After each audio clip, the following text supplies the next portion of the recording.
سلام، برنامه اخباری تاجیکستان و جهان را از رادیوی آزادی میبینید. زرنگز نوروز شو هستم همراه شما. امروز 25 مارس است و توجه کنید به سرخط خبرها. جنگ اوکراین به ماه دومش وارد شد. کشورهای غربی از تحریمات بیشتر بر ضد روسیه و کمک زیادتر به اوکراین خبر دادند. از ترس بد شدن احوال اقتصادی تاجیکستان به سبب جنگ اوکراین، امامعلی رحمان امر داد که به صاحبکاران سبکی دهند. پیش می اومدن سنجش می گفتن که کدامو هیچ خیلی چی نمیکردن، معرفی نمیکردن، مو همتری ساختار میگفتن پرویکا میکردن. و اعتراض دختران افغان بر ضد فرمان طالبان در دوشنبه، آنها طلب کردند که به همتایانشان اجازه دهند تا به مکتب برگردند. از بیداری و آگاهی نیم پیکری از جامعه به شدت هراسند، یعنی میترسند از خانم ها، از دخترها اگر اینا تحصیل کنند. با آغاز ماه دوم جنگ به دلیل روسیه در اوکراین، درگیری ها در این کشور اوج گرفت. از طرف دیگر کشورهای غربی تحریمات اقتصادی بر ضد روسیه را سخت‌تر کردند. رهبران 30 کشور عضو ناتو و اعضای اتحادیه اروپا تحریمات نوی اقتصادی بر ضد روسیه را اعلام کرده گفتند به اوکراین کمک‌های علاوه‌ای می‌رسانند. در جبهه جنگ اوکراین گفت سربازان روسیه را در اطراف کیف به عقب نشینی وادار کردند. در این میان تحلیلگران میگویند پیشبینی روسیه درباره اینکه جنگ کوتاه خواهد شد خطا بود. رادیوی آزادی در این باره با لایام کولینز، تحلیلگر امنیتی از فروم سیاستی مدیسن، پرسید که آیا ادعای مقامات اوکراین درباره کمبود خوراک و اسلحه داشتن نیروهای روسیه درست است؟ من فکر میکنم 3 روز اندک مهلت کوتاه است، ولی بی‌شبهه ذخیره و تأمینات روس‌ها برخلاف انتظاریشان کمتر می شود. از اول حمله معلوم بود که آنها فکر میکردند این یک عملیات تیزکارانه و کوتاه مدت است. روس‌ها به مانند بسیاری از ارتش‌های کشورهای غربی نظام پرقوت تأمیناتی ندارند. پس بی‌شبهه حالا برای آنها مشکل خواهد شد. این وضع بی تاثیر نمیماند و آنها را از راه اندازی یک حمله بزرگتر باز می‌دارد.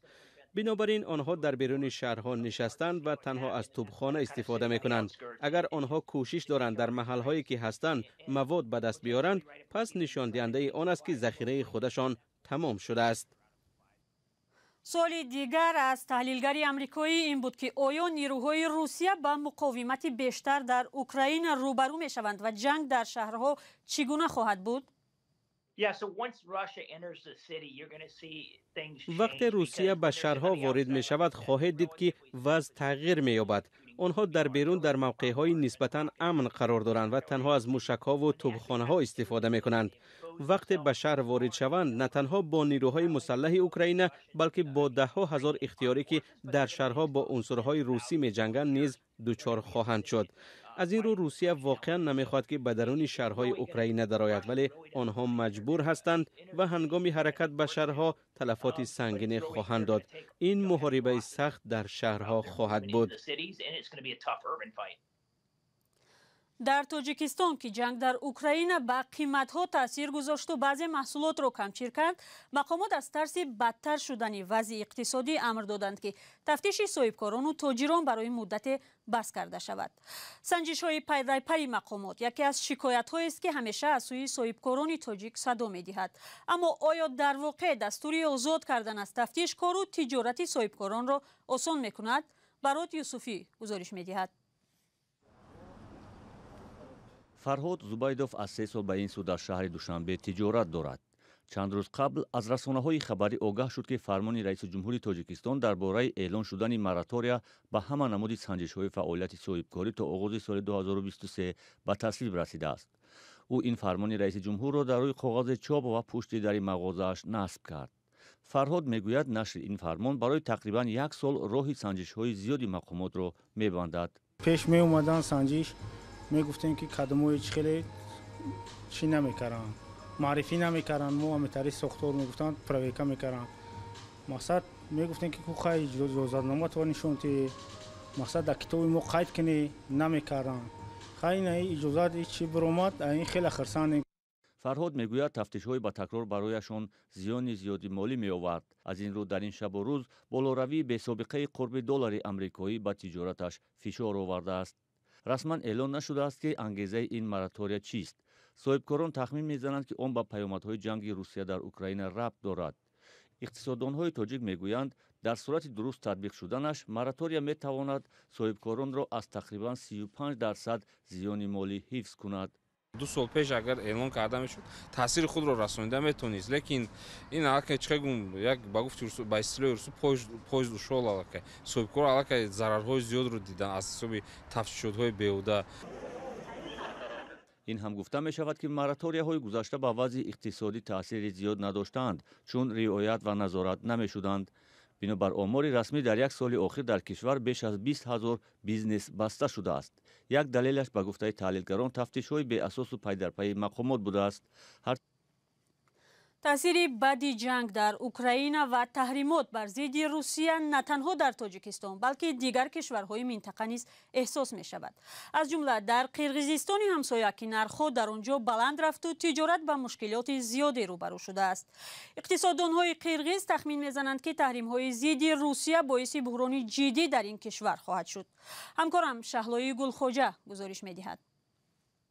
раҳбари анҷумани соҳибкорони ҷавон Фарҳод Фақиров мегӯяд, таҳримҳои зидди Русия, поин рафтани қурби рубл ва болоравии қурби доллар аллакай ба яке аз бахшҳои даромадноктарини иқтисоди Қирғизистон, саноати сабук таъсир гузоштааст. ҳоло дар саросари кишвар дуконҳои дузандагӣ баста мешаванд ки ин ҳазорон ҷойҳои кории занон аст. саноати дузандагӣ ҳиссаи асосии ҷойҳои корӣ ва даромади бюджетро таъмин мекунад. онҳо ашёи хоми истеҳсолиро дар чину Туркия бо доллар мехаранд ва ба Русия бо рубл мол мефурӯшанд. шумо медонед ки вазъи рублу доллар чӣ шуд? кормандони дузандагӣ мегӯянд ки дар тӯли чанд рӯз ҳама чизеро ки дар як сол ба даст оварда буданд аз даст доданд ва бисёриҳо маҷбур шуданд ки фаъолияташонро қатъ кунанд. طبق پیشگویی‌های بانک جهانی به دلیل جنگ روسیه حجم انتقال پول از مهاجران کاری در این کشور نیز حداقل 3 کم می شود و این بیش از 30% مجموع محصولات داخلی قرقیزستان را تشکیل می دهد. از این سبب درآمد اهالی کاهش می یابد، نرخ‌ها بلند می شوند و این تنها آغاز بحران است. با باور سابق معاون وزیر اقتصاد الدار اباقیرов مردم قرقیز اولین عاقبت‌های جدی جنگ اوکراین را تنها پس از 2 و یا 3 ماه احساس خواهند کرد. فرضاً اگر نفری 20,000 سام معاش داشت، پس بگذار وی فکر کند که حالا معاشش 15 یا 10,000 سام است. زیرا دیگر آن چیزی را که به 20,000 سام می‌خرید خریده نمی‌تواند. در حکومت قرقیزستان میگویند مقامات طرح ویژه ضد بحرانی را تهیه میکنند که وابستگی اقتصادی محلی را از بحران روسیه کاهش میدهد. ما حالا کوشش داریم که پیامد را تا به حد اکثر کم کنیم، اما البته کار زیاد و خیلی دشوار است. همه حساب‌ها باید بررسی کرده شوند. اکنون احتمال نه تنها برای من بلکه برای همکسبانم که حالا در وزارت اقتصادیات کار میکنند مشکل است. حالا ما به کار بدون روزهای استراحت گذاشتیم. اما نلیف میگوید بی‌قرب‌شوی و بازگشت به سالهای 90 نمی شود. اما ظاهراً ساکنان قرقیزستان به وعده مقامات باور ندارند و به خریدن و ذخیره نمودن مواد غذایی ادامه داده به بحران آمادگی میگیرند.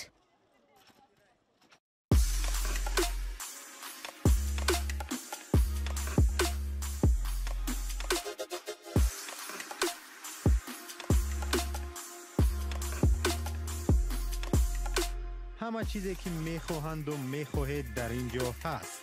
تازه ترین اخبار، گزارش های ویدیویی، شرح حادثه و تحقیقات ژورنالیستی. زمینه رادیو آزادی را نصب کنید و همین این را با انگشت زدن به تلفن هوشمند خود به دست بیارید. رئیس دومای دولتی روسیه گفت که ولادیمیر ژیرینوفسکی رئیس حزب لیبرال دموکرات روسیه زنده اما احوالش وزنین است. سیاستمدار جنجالی 75 ساله در شفاخانه در مسکو بستری است. بیشتر از این برخی از رسانه‌ها درباره درگذشت او خبر دادند. اما حزب لیبرال دموکرات روسیه خبرها را درباره فوت ژیرینوفسکی رد کرد. وزارت تندرستی روسیه گفت وضع سیاستمدار معتدل است. ولادیمیر ژیرینوفسکی در اول ماه феврал ба коронавирус мубтало шуд. раиси ҳизби либерал демократи русия ки идеяи ӯро забони кремл меноманд бо изҳороти баҳсбарангезаш дар бораи тоҷикистону муҳоҷирон низ шинохтааст.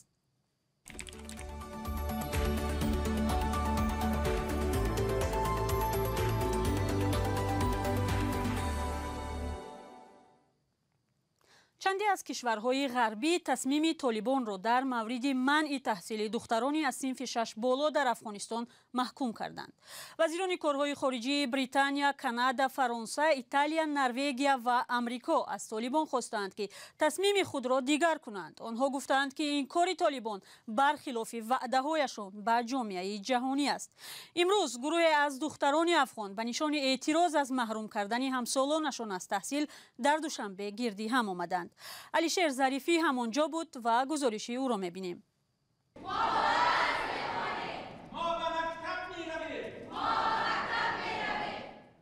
ин нидои духтарони афғонистонӣ дар душанбе аст ки дар ҳамраҳӣ бо ҳамтоҳои худ дар афғонистон садо баланд карданд. эътирози онҳо ба тасмими ҳукумати толибон аст ки дарсхонаи духтарони аз синфи 6 болоро дар мактабҳои афғонистон иҷозат надод. маҳалли ҷамъомаду эътирози духтарони афғонистонии муқими душанбе сафорати ҳукумати пешини афғонистон дар тоҷикистон буд.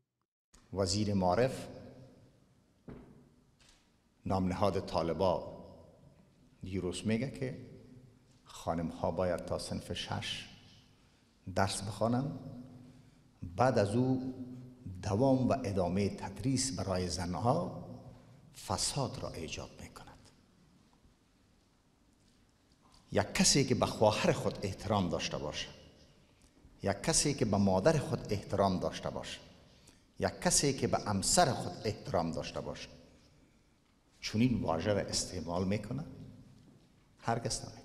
شرکتدارانی ҳамоиш дар сафорати ҳукумати пешини афғонистон дар душанбе толибонро бо дурӯғгӯиву ваъдахилофӣ муттаҳам карда аз онҳо тақозо карданд ки монеи таҳсили духтарон нашаванд. این گروه تروریست که تهی از شرف، تعلیم و تربیه هن با بستن دروازه های علم و فرهنگ بر روی دانش آموزان دختر یک بار دیگر ثابت کردند که نه تنها خصومت عمیق با زن، حلم و تمدن دارند بلکه از بیداری و آگاهی نیم پیکری از جامعه به شدت هراسند. یعنی میترسند از خانم ها، از دخترها اگر اینا تحصیل کنند. хонандагони мактаби афғонии сомониён дар душанбе бо баргузории як саҳнаи рамзӣ шеваи манъи таҳсили духтарон дар афғонистонро ба намоиш гузоштанд.